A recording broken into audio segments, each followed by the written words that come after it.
On the 9th of April 1940, the Germans sent a convoy of destroyers and transports to offload approximately 2,000 troops and supplies so they could capture the town of Narvik, which was located off Fotfjord. The next day, on the 10th of April 1940, the British would attempt to attack the German destroyers using their own flotilla of destroyers, and they would cause significant damage. They would sink destroyers Z-22 and Z-21, disable Z-17 and Z-18, and cause varying degrees of damage to Z-19, Z-2, and Z-11. However, Z-9, Z-12, and Z-13 at this point remained undamaged. While those last three destroyers remained unscathed, they had depleted more than half of their ammunition supplies. Along with the casualties inflicted on the destroyers, the British would also successfully sink 6 of the German transports, which left the German flotilla in a disarray. In return, the Germans would also inflict damage on the British. 2 destroyers were sunk, and 1 was damaged. The commander of the 2nd Destroyer Flotilla, Warburton Lee, was killed in the action. Since the Germans remained in the fjord and in Narvik, it was decided to use the HMS Furious to carry out an aerial attack on the 12th of April, but due to poor weather, no hits were scored. Due to the failure of Furious's attack, the Admiralty decided that another force of British surface ships would have to finish off the German destroyers, and to tip the balance in favor of the British, Admiral Forbes was ordered to send in a battleship. He would select HMS Warspite to be the center of the British formation. It would be escorted by 10 destroyers: Icarus, Hero, Beroen, Cossack, Punjabi, Kimberley, Forester, Foxhound, and Eskimo. This formation of vessels would be designated Force B, and it would be placed under the command of Vice Admiral W.J. Whitworth, whom was the commander of the battlecruiser squadron on his flagship Renown. At 2 a.m. on the 13th of April, Vice Admiral Whitworth would board the Warspite, and over the next few hours, Force B would assemble at Vestfjord, departing at 7:30 a.m. at a speed of 22 knots, headed for Narvik. At 9:15 a.m., Vice Admiral Whitworth would give his force a brief word of encouragement. "We are proceeding to attack the defenses of Narvik and any German war or merchant ships met. I am sure that any resistance on the part of the enemy will be dealt with in the most resolute and determined manner. I wish you all every success." At 11:52, Warspite would make the first move as it launched its Swordfish reconnaissance aircraft to conduct reconnaissance of the German formation, and, if targets were suitable, it was also equipped to attack them with 2 250-pound and 8 20-pound high-explosive bombs and 2 100-pound anti-submarine bombs. At 12:03, the Swordfish sighted and reported Z-19's position. At 12:10, it sighted Z-13 and also reported its position. Unknown to the British at this point, Z-13 was in a precarious position and was actually on what could be referred to as a suicide mission. During the night of the 12th, it ran aground, severely damaging its bow. Its gunnery control center and 2 boiler rooms were flooded, its feed water system was salinated, and its ammunition supply was heavily depleted. Due to the excessive damage the destroyer had sustained during the grounding, it had a maximum speed of 5 knots. As a result, Captain Bay, whom was commanding the German destroyer flotilla, ordered the vessel to make a desperate torpedo run against the Warspite as it passed its position. Captain Lieutenant Hea, Z-13's chief engineer, would later write, "The task envisaged for us now was advanced gunnery observation point, in the front of the line with our broken-down gunnery equipment. Nobody had thought of using us as an advanced torpedo battery. We had given our reserve to other destroyers, but on the 13th we could have made good use of them." Warspite's Swordfish would then make its way to Herr Fjord, and at 12:23 it would sight U-64. It was quickly recognized by the Swordfish's crew that U-64 was anchored near a jetty, and as a result it would be unable to dive and escape any Swordfish attack. So it quickly dropped both of its 100-pound anti-submarine bombs, scoring 1 direct hit on the very bow of the submarine, and possibly another near the conning tower, though it could have also been a near miss. U-64 would desperately return fire with its 3.7 cm anti-aircraft gun, but would only cause minor damage to the Swordfish's tail. Within a minute of the bombs having been dropped, U-64 would sink to the bottom of the fjord, taking 12 of its 48 crew with it.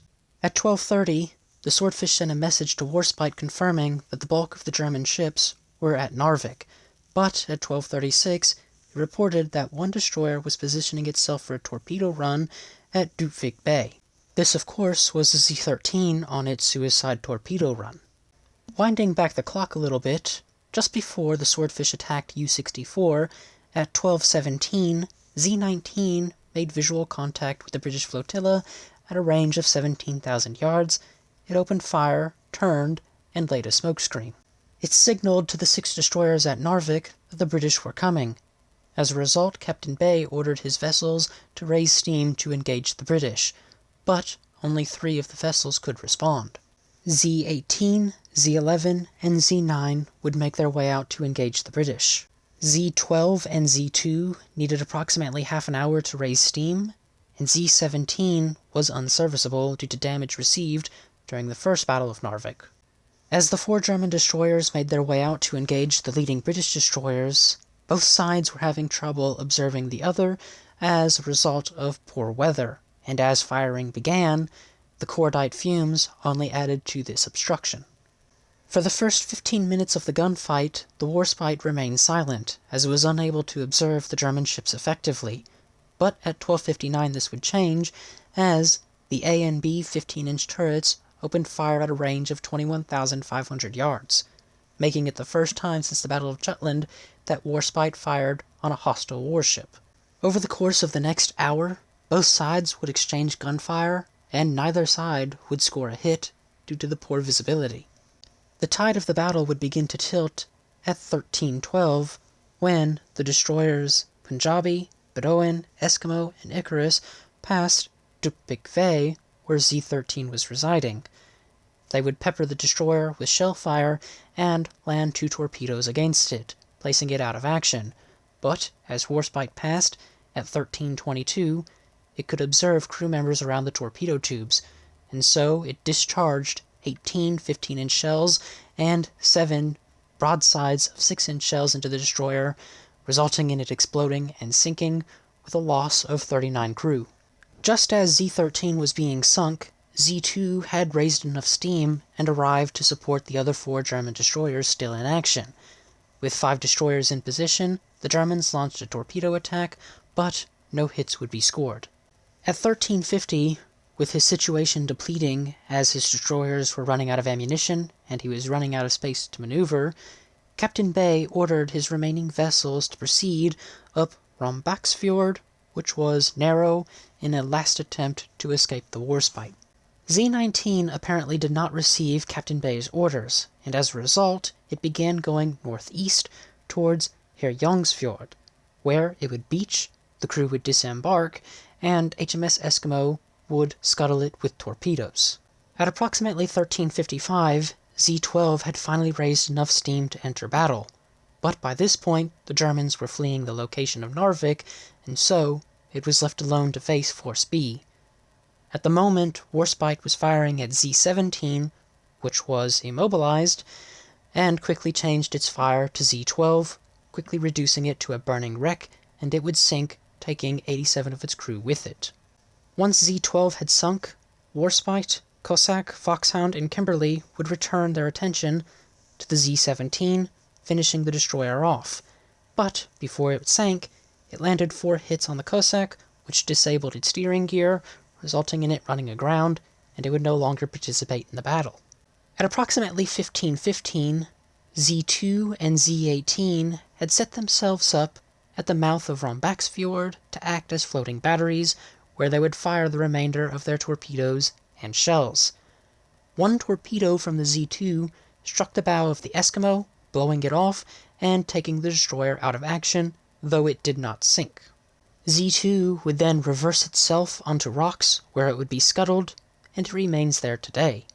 Z-18 would head further up Rombaksfjord, where it too would run aground and also be scuttled. The 2 remaining destroyers, Z-9 and Z-11, had also depleted their ammunition and ran up Rombaksfjord, where they too would ground and be scuttled, bringing the German flotilla to an end. The conclusion of the Second Battle of Narvik was an extraordinary victory for the Royal Navy. All German destroyers around Narvik had been destroyed or scuttled as a result of Force B's appearance. While the destruction of the German ships off Narvik was significant and weakened the Germans' position, they did not surrender the city, not doing so until the 28th of May 1940, nearly 6 weeks after the Second Battle of Narvik. Though their impacts were not immediate, the naval battles off Narvik would be the beginning of the end for the German forces in the fjord. With that having been said, I have nothing more I wish to add on to this topic for today. So, if you have learned something new in this video, why not leave a like and a comment down below, and have a wonderful day.